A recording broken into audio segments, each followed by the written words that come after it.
Hello, c'est Marianne et aujourd'hui on va parler d'un sujet qui, il me semble, vous intéresse beaucoup parce que vous êtes plusieurs à me poser des petites questions à ce sujet sur Insta, donc on va parler de ma routine sportive. C'est parti!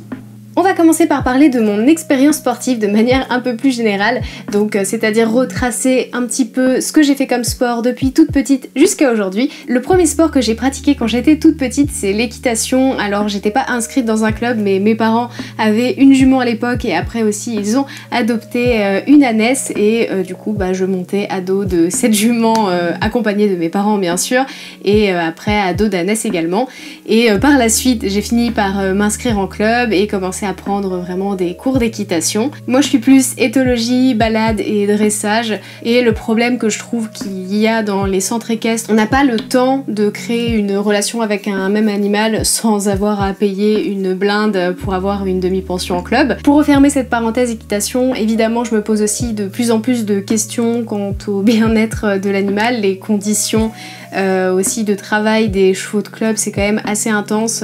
Si un cheval a 1 heure de pause entre 2 courses, c'est déjà pas mal, donc voilà, je trouvais que c'était un petit peu too much pour eux et je voulais pas en rajouter une couche quelque part, donc c'était aussi une des raisons qui m'a poussée à ne pas me réinscrire en club équestre. Toujours petite, en parallèle, j'ai commencé aussi à faire de la danse classique, vraiment assez jeune. Mes résultats, j'en ai fait vraiment plusieurs années et c'était vraiment super chouette. J'ai aussi fait des cours de danse de hip-hop, de tennis. Le Covid est arrivé et puis il fallait trouver un autre moyen aussi de faire du sport parce que on commençait à s'empâter un petit peu à la maison, à pas pouvoir sortir. Et c'est comme ça que du coup j'ai découvert le fitness à la maison. J'ai d'abord commencé donc au premier confinement à faire du sport via le jeu Ring Fit Adventure sur Nintendo Switch, sauf qu'au bout d'un moment ce jeu tournait un petit peu en rond, on va dire, où on faisait un peu tout le temps les mêmes exercices, ça évoluait un peu mais pas assez et j'avais envie d'aller un petit peu plus loin, donc j'ai commencé à chercher des séances sur internet, sur YouTube, toujours en version gratuite, et je suis tombée assez rapidement sur les vidéos de Chloé Ting. Donc j'ai fait pas mal de ces programmes à Chloé pendant plusieurs mois et vers du coup la fin de l'année 2020 j'ai découvert l'application TSE via les deuxièmes sessions de live de Sissi Mua sur son compte Insta. Et puis comme j'ai bien aimé les séances, du coup j'ai regardé un petit peu à quoi ressemblait leur application. Je crois qu'ils avaient fait peut-être une semaine de test et j'avais pu regarder un petit peu ce qu'ils proposaient comme séance et j'aimais bien le mood, j'aimais bien l'ambiance, j'aimais bien l'énergie qui se dégageait de leurs vidéos, donc très vite j'ai pris un petit abonnement. Au niveau de ma routine, je fais en moyenne 4 à 5 séances de sport par semaine qui ont une durée qui va tourner autour des 30 minutes, donc ça peut être 25, ça peut être 45, donc c'est des séances que je vais faire à la maison et ma petite routine consiste à faire ça le matin après mon petit café à jeun. Du coup je préfère parce que je trouve que quand on a mangé après on se sent un peu nauséeux quand on bouge un petit peu trop, donc à jeun pour moi c'est vraiment l'idéal. Ça me permet de me mettre en route pour la journée et du coup après avoir fait ma séance et avoir pris ma douche, terminé ma petite morning routine de méditation etc, je me sens bien parce que j'ai déjà fait du bien à mon corps, à mon esprit et du coup je peux commencer la journée du bon pied. À côté de ça, je fais de mon mieux pour incorporer une séance de mobilité par semaine, donc ça va être soit le mercredi soit le week-end. Mais maintenant qu'on a cette nouvelle salle de sport qui a ouvert pas très loin de chez nous, du coup j'ai modifié un petit peu ma routine et j'essaye d'en créer une nouvelle autour de ça. Donc du coup ça consiste à toujours 4 ou 5 séances de sport par semaine et par exemple je vais faire 2 ou 3 séances de fitness autour de 30 minutes toujours à la maison et je vais faire 2 ou 3 séances en salle. Donc là on va être sur un format où je vais en général commencer par 10 ou 15 minutes de cardio et après je vais enchaîner sur de la musculation. Alors ça c'est un petit peu plus long du coup parce qu'il y a plus de temps de repos, donc on va dire qu'on est sur des séances d'1 heure pure muscu et toujours en incluant quelque part dans mon planning une petite séance de mobilité parce que la mobilité c'est hyper important. Maintenant on va parler un petit peu de l'alimentation parce que évidemment le sport et l'alimentation c'est quand même très lié. Comme je viens de le mentionner, donc je fais mon sport le matin à jeun et c'est parce que je pratique le jeûne intermittent. Alors le jeûne intermittent, qu'est-ce que c'est? C'est en gros une période de repos qu'on va laisser un petit peu à son corps parce que vous n'êtes pas sans savoir que la digestion c'est un processus qui est extrêmement énergivore et le fait de laisser des petites périodes comme ça de repos et de jeûne, ça permet à son corps de se reposer et de se purger un petit petit peu. Alors je fais pas un jeûne intermittent hyper strict dans le sens où je calcule pas vraiment l'heure à laquelle je mange le soir pour savoir à quelle heure je peux manger le lendemain, midi, après-midi. C'est juste que de manière générale je saute le petit-déj et évidemment quand il y a des moments un petit peu exceptionnels, je vais pas avoir de difficulté à changer ma routine et à partager un moment convivial avec les gens qui m'entourent parce que manger avec des gens c'est quand même sympathique. À côté de ça, j'ai appris que ma façon de cuisiner portait un nom et ça s'appelle la cuisine instinctive. Dans la plupart des jours, je vais ouvrir mes placards, mon frigo, je vais voir un petit peu tous les aliments qu'il y a à ma disposition et à partir de ces aliments, je vais construire, on va dire, une recette dans ma tête et je vais me mettre à exécuter. Et je parle de cuisine dite instinctive parce que c'est pas des repas où je vais calculer il me faut tant de céréales, tant de légumineuses, tant de légumes, tant de fibres, etc. etc. Je vais pas non plus compter mes calories. J'écoute mon sentiment de satiété, je sais quand je dois m'arrêter, quand ça fait assez. Donc bien évidemment, je vais varier au maximum mon alimentation. Je vais pas faire de la cuisine instinctive à base uniquement de pâtes au pesto par exemple, pour essayer d'avoir un petit peu tous les apports dont mon corps a besoin.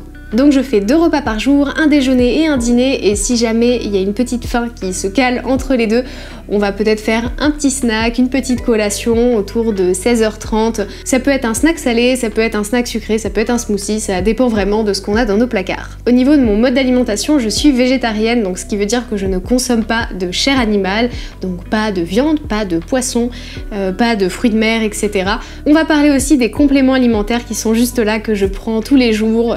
Il y en a qu'un seul qui est vraiment obligatoire pour les personnes qui sont végétariennes, végétaliennes ou qui réduisent leur consommation de produits animaux, et c'est donc ces comprimés de B12. Il n'y a pas que ça dedans, il y a un petit cocktail d'un petit peu tout pour être bien en forme, mais le plus important c'est donc la B12 qui est contenue dans ces petites gélules qui sont difficilement trouvables dans le règne végétal. À côté de ça, pour la santé de mes cheveux, je prends aussi ces petites gummies, donc j'en prends 2 par jour, c'est pour renforcer la santé de mes cheveux et de mes ongles. Et à côté de ça, comme j'ai tendance à avoir des petites carences en fer, j'ai ces petits comprimés qui sont un combo de fer et de vitamine C qui va être là pour aider à l'assimilation du fer. Ça c'est pareil, j'en prends 1 par jour comme les Veg One, et j'ai tendance à les prendre plutôt le soir parce que le midi je prends toujours un petit café, et le café c'est pas terrible pour justement une bonne absorption du fer, et le soir évidemment je prends pas de café, je prends juste une infusion, donc comme ça je peux bien les assimiler tranquillement. Donc moi je prends cette protéine là en poudre de la marque Sun Warrior, et ce que je vais avoir tendance à faire c'est m'en faire un petit smoothie que je vais prendre juste après ma séance de muscu en salle, ou alors si jamais il y a un jour où je vois que j'ai pas beaucoup de protéines dans mes repas de la journée, je vais me préparer un genre de petit smoothie, on va dire présenté comme un acai bowl, dans lequel je vais mettre de la banane, mes fruits rouges, ma protéine en poudre qui est donc saveur vanille, du lait végétal et un petit peu d'eau. On mixe tout ça et puis après je mets ça dans des bols et je vais rajouter des petits céréales, des graines de chia, des petits raisins pour avoir un petit côté fraîcheur, et c'est hyper frais, j'aime beaucoup. Donc si ça vous intéresse, d'ailleurs j'en ai fait une recette que je vous mets en lien dans la description sur mon site hellomarianne.fr. Et enfin, hyper important, l'hydratation. J'essaye au mieux de boire au moins 2 bouteilles comme ça par jour. Ça c'est des bouteilles qui font 600 ml. Ce qui est pas énorme, je sais, mais j'ai beaucoup de mal à bien m'hydrater, donc j'essaye de me forcer un peu. En tout cas, je fais de mon mieux pour rester hydratée, donc d'ailleurs, si jamais vous avez tendance à pas vous hydrater, c'est le moment de faire pause à cette vidéo et d'aller boire un grand verre d'eau. Allez, on trinque ensemble. Parce qu'évidemment que c'est important de se sentir bien dans ses tenues de sport, j'ai pris le temps de bien m'équiper aussi pour pouvoir faire mes petites séances et me sentir bien et jolie dans mes petites tenues de sport. La majorité de mes tenues, c'est des tenues Oceans Apart, mais aucune n'a été achetée sur leur site, elles viennent toutes de Vinted. Donc si jamais vous cherchez une tenue, sachez que sur Vinted, il y a plein de gens qui revendent les leurs. J'ai aussi une tenue TSE de leur collection de l'été 2022. C'est d'ailleurs les seuls vêtements de sport neufs que j'ai dans ma garde-robe. Et enfin pour les chaussures, j'ai une paire Decathlon de leur marque Domios que j'ai acheté sur Vinted il y a pas mal de temps, à 3 ou 5 € il me semble, donc c'est un des meilleurs investissements que j'ai pu faire parce que franchement elles ne bougent pas et elles sont super confortables.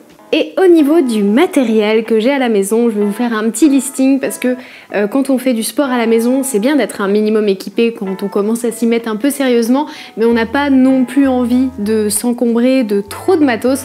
Donc je vais vous montrer ce que j'ai moi à la maison et ce qui me semble largement suffisant pour faire déjà pas mal de choses et déjà bien se bouger et bien faire travailler son corps. Évidemment, le premier objet de base à avoir, c'est un tapis, tout simplement.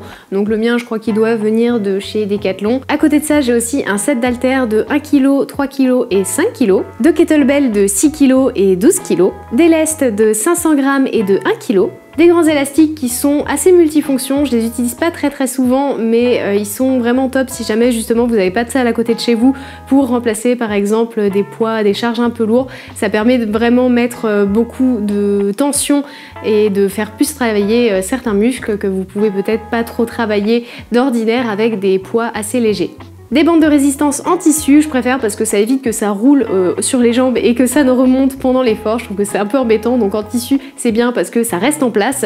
Et un foam roller ou rouleau de massage que là je vais plutôt utiliser pour la mobilité. Au niveau du stockage, parce que c'est important d'en parler aussi, il faut vraiment que ce soit accessible pour vous donner envie justement d'utiliser tout ça. Donc mettez ça à proximité de l'endroit où vous avez l'habitude de faire votre sport pour susciter votre intérêt. On va terminer cette vidéo avec une petite FAQ. Je vous avais demandé de me poser vos questions sur Instagram concernant le sport, la nourriture, etc. Donc on va regarder ce que vous m'avez écrit. Donc une question qui m'a été beaucoup posée et qu'on me demande aussi beaucoup par MP sur Insta, c'est comment tu fais pour garder la motivation ? En fait, je pense qu'il y a, me concernant en tout cas, deux choses. La première, c'est de trouver le rythme qui nous convient en fait.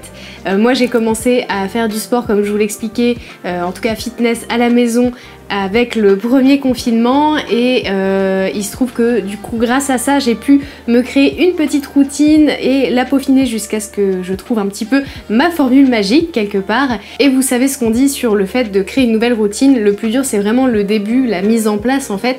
Plus on le fait, plus ça devient facile, plus c'est intégré tout simplement à notre routine et ça en devient beaucoup plus simple de le conserver. Donc c'est vrai que maintenant en fait quand je fais mon sport le matin, je réfléchis pas trop, je sais juste que c'est comme ça que je fonctionne et c'est comme ça que je procède habituellement dans les jours normaux, on va dire, dans ma routine habituelle. Et j'ai vu que ça m'avait apporté quand même beaucoup de bien au mental, au physique, donc du coup c'est une habitude que je conserve assez facilement parce que je vois qu'elle m'apporte beaucoup de positif. Le deuxième truc qui m'aide à garder la motivation, et il se trouve que c'était aussi une autre question qui m'a été posée, et c'était est-ce que j'ai un objectif précis à atteindre ? Donc le fait d'avoir vraiment un objectif quand on se dit qu'on va commencer à faire du sport vraiment sérieusement, c'est hyper important parce que le fait de se fixer un objectif à atteindre, c'est par définition très motivant, ça nous donne un but et du coup on sait où on va. Pour ma part donc mes objectifs c'est me sentir bien dans mon corps, me sentir énergique, forte, voir que je progresse à chaque fois, ça aussi je trouve que c'est très motivant. Et mon autre objectif c'est de me sculpter un peu plus. J'ai pas un idéal en tête, disons que j'y vais en douceur entre guillemets dans le sens où je me mets pas trop la pression non plus sur ce que j'ai envie d'atteindre, mais j'ai juste envie d'avoir on va dire des muscles peut-être un petit peu plus définis. Une autre question qu'on m'a posée c'est combien de fois fais-tu du sport par semaine? Bon ça j'y ai répondu un petit peu plus tôt dans la vidéo, mais pour récapituler, en gros je me fais entre 4 et 5 séances plus une séance de mobilité. Que consommes-tu encore comme produits animaux? Je consomme encore des œufs de poule et à l'occasion du fromage. Et enfin, dernière question, est-ce que le fitness est ton sport préféré ou est-ce que tu le fais par défaut car c'est accessible? C'est une très bonne question je trouve. Alors je pense qu'en effet j'ai commencé le fitness un petit peu par défaut comme tu dis parce que j'avais pas trop d'autres options à l'époque qui s'offraient à moi. C'était une option facile et accessible pour faire à la maison quand on était en confinement. Si j'ai continué, c'est aussi parce que ça me plaît. Je pense qu'il y a un côté pratique en effet qui me plaît beaucoup aussi. Mais après, comme je le disais aussi, je suis contente de pouvoir coupler ça avec du sport en salle, de pouvoir mélanger un petit peu les deux. C'est assez sympa. Ça permet de, encore une fois, renouveler cette expérience du sport, donc c'est chouette. C'est facile de l'incorporer dans une routine et du coup, quand on est à l'extérieur, quand on est en vacances ou autre, on peut très bien continuer à faire du sport sans avoir à ramener trop de matos ou autre. Donc je trouve ça cool. Et voilà qui conclut cette vidéo. J'ai essayé de faire au mieux pour regrouper vraiment toutes les infos que j'avais envie de vous transmettre au travers de cette vidéo. J'ai essayé de faire le plus synthétique possible également, donc j'espère avoir répondu à toutes vos interrogations. Et cette fois je ne vous dis pas à la semaine prochaine parce que depuis le début de l'année je n'ai pris aucune pause dans mon rythme de publication de vidéos sur YouTube, donc j'ai besoin d'un petit break cet été. J'espère que vous m'en voulez pas trop, donc on se retrouve dans 2 semaines, c'est-à-dire le dimanche 7 août. D'ici là, je vous souhaite de bonnes vacances si vous en prenez également. Et je vous dis donc à la prochaine vidéo.